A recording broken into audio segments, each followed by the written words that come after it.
Tensions are rising as Chicago tries to figure out how to deal with the onslaught of migrants arriving here on a weekly basis. Mayor Johnson's administration says costs could top $361 million by year's end.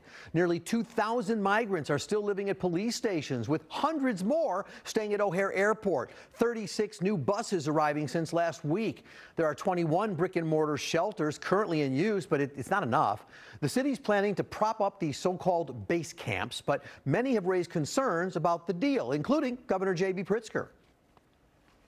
I know the city has looked at this as one of its options, but I don't think this is the only option. And again, we're attempting to identify other facilities that are already built where we could house migrants.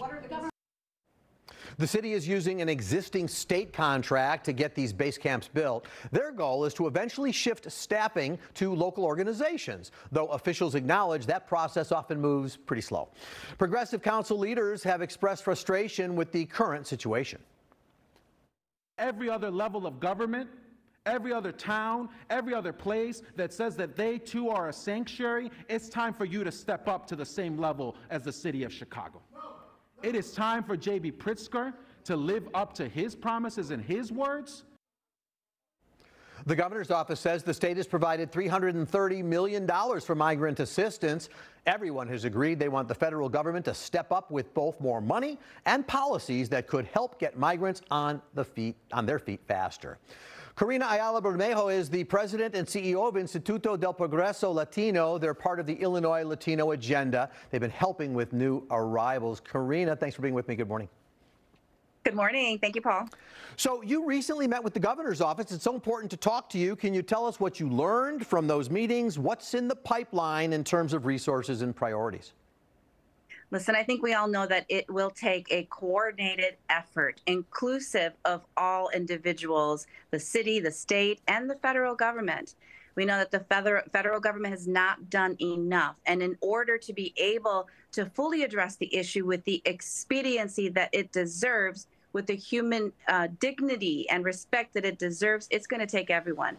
We know that TPS is something that will require a lot of not just nonprofit help, right? We are going to need a lot of lawyers and a lot of individuals with legal capacity to be able to withstand the thousands of individuals that we want to go through the TPS process, right? And we know from the past and the DACA experience, it is going to take an infrastructure that supports increase to legal services and an increase of the nonprofits providing that help. So I get that. Can you give me any more specifics in terms of what you're demanding, requesting at the state, city, and local level? Absolutely. The frontline individuals need to have Spanish information so that we are proceeding in uniform with the same message on where the services will be provided for TPS, how it will be administered, and how it will be paid. We are in direct communication with the Johnson administration, and this is an issue we have flagged. We look forward to our conversation upcoming regarding the way and the manner in which this will be done, and it has to be better than what we did with DACA. It must be streamlined so that individuals who qualify for expedited work authorizations are able to immediately get it and get their sustainability and family stable so that the economy can immediately benefit from this. But it's not a lever, right, Paul, that you're going to immediately be able to pull and everything's going to flow. We're going to need coordinated services so that we nonprofits on the ground can turn those levers on and be able to provide that service. So we've talked on the show before about the fact that Biden administration has stepped in to help those who are coming from Venezuela, about 75% of the migrants coming from there, but by July 31st. So can you shed some light on what happens to those who are either not from Venezuela or who arrived after July 31st? Excellent point, Paul. We know that we are strongly pushing for work permits for all. That is really the right approach to ensure that the economy is strong. We know that we're hitting an 80-year low on workforce.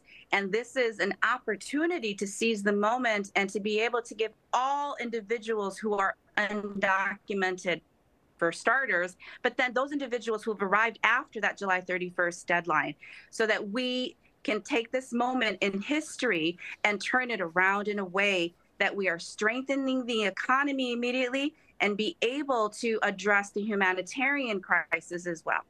So we know that the governor has been pushing these notion of using vacant buildings. The mayor is talking about these base camps. They seem to be at odds on that issue. What is your view on what needs to happen on that issue?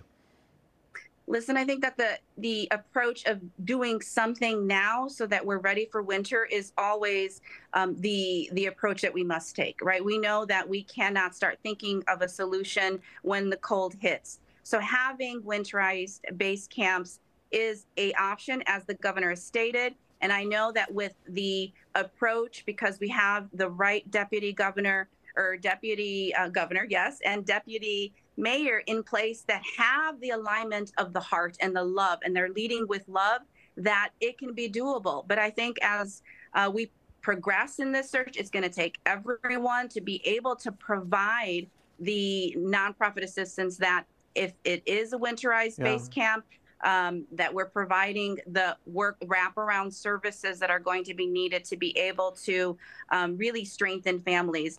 And as the governor stated, there might be other alternatives on the buildings, but we need to move that quickly. We need to move with urgency like none other, because that winter's coming. Well, Karina, I understand it. And one of the critical ways to do that, of course, is through effective communication. Staffers, volunteers telling City Council this week communication is not going very well. There's a lack of it across the board. What is your thought about, what are you hearing from the migrants themselves about the information they're getting? What we're hearing, and we're on the ground, is that it's just moving too slow. And I know that part of the Welcome to Illinois coalition of hundreds of individuals who get together on calls is about coordination, clarity, communication, because the will is there.